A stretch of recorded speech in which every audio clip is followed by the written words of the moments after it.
नमस्कार, next IAS Hindi में आपका स्वागत है। करंट अफेयर्स के आज के अंक में बात करेंगे विधायक स्थानीय क्षेत्र विकास निधि एमएलए लैड निधि के ऊपर। दोस्तों, इस न्यूज को द हिंदू ने अपने अंक में शामिल किया था, कवर किया था और ये आपके सिलेबस में जीएस2 गवर्नेंस के अंतर्गत ये आएगा।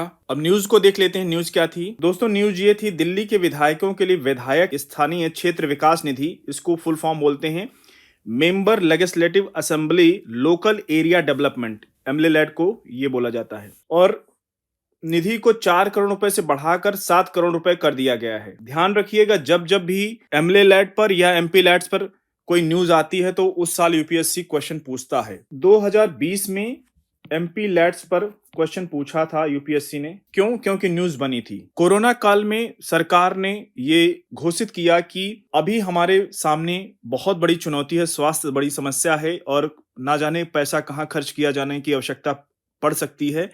इसलिए एमपी लैड में जो पैसा अलोकेट किया जाना चाहिए वो नहीं किया जाएगा। तो अक्टूबर में यूपीएससी की प्रीलिम्स परीक्षा अक्टूबर में हुई थी, तो उस साल क्वेश्चन पूछा था। उस क्वेश्चन को हम आप लोग को दिखाएंगे। देखिए दोस्तों, ये यहाँ पे पीवाईक्यू यूपीएससी सीएससी, ये गलती से टाइप हो गया, इसको 2020 होना चाहिए। क्वेश्चन था, संसद सदस्य स्थानीय क्षेत्र विकास योजना एमपी लैड्स के अंतर्गत निधियों के संदर्भ में निम्नलिखित कथनों में कौन सा सही है।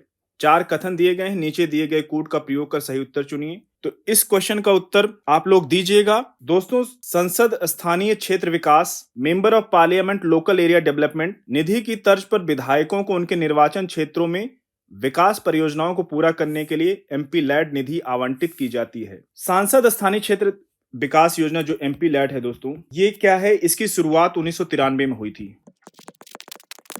इस योजना के अंतर्गत सांसद स्थानीय लोगों की आवश्यकताओं के अनुसार अस्थायी सामुदायिक परिसंपत्तियों अवसंरचना से संबंधित निर्माण कार्य करवाते हैं। ठीक है, उसी तर्ज पर ये एमएलए लैड बनाया गया है। अब प्रोसीजर की बात कर लेते हैं, प्रक्रिया की। प्रत्येक विधायक के पास अपने निर्वाचन क्षेत्र द्वारा वर्ष दर वर्ष दिए जाने वाले आवंटन की सीमा तक अपने जिले के उपायुक्त को सुझाव देने का विकल्प होता है। कुछ जिलों में जिला मजिस्ट्रेट बोलते हैं, डिस्ट्रिक्ट मजिस्ट्रेट डीएम बोलते हैं, और कई कई राज्यों में डीसी बोलते हैं, डिस्ट्रिक्ट कलेक्टर। ठीक है, जहां डिस्ट्रिक्ट कलेक्टर बोलते हैं उनके लिए उपायुक्त होगा। दिल्ली में डिस्ट्रिक्ट कलेक्टर बोलते हैं, इसलिए दिल्ली विधानसभा की न्यूज है, दिल्ली विधायकों के लिए न्यूज है। एमपी लैड योजना के अंतर्गत प्रदान की गई राशि जिलों या स्थानीय अधिकारियों द्वारा उपयोग के लिए अनुदान सहायता के रूप में जारी की जाती है। एमएलए लैड निधि से खर्च न की गई राशि व्यक्तिगत लैप्स नहीं होती है।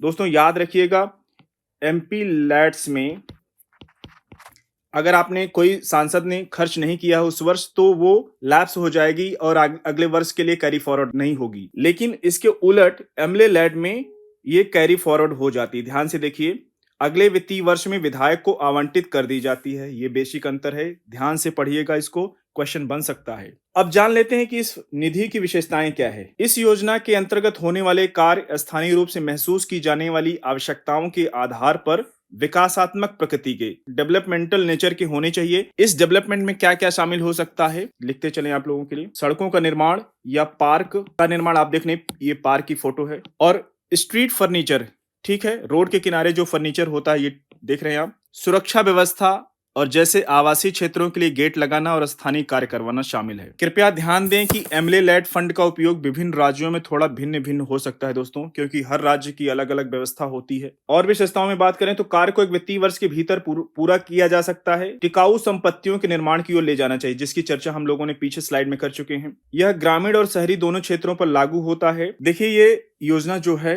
केवल शहरी क्षेत्र के विधायकों के लिए ही नहीं है, बल्कि शहरी एवं ग्रामीण दोनों के लिए है।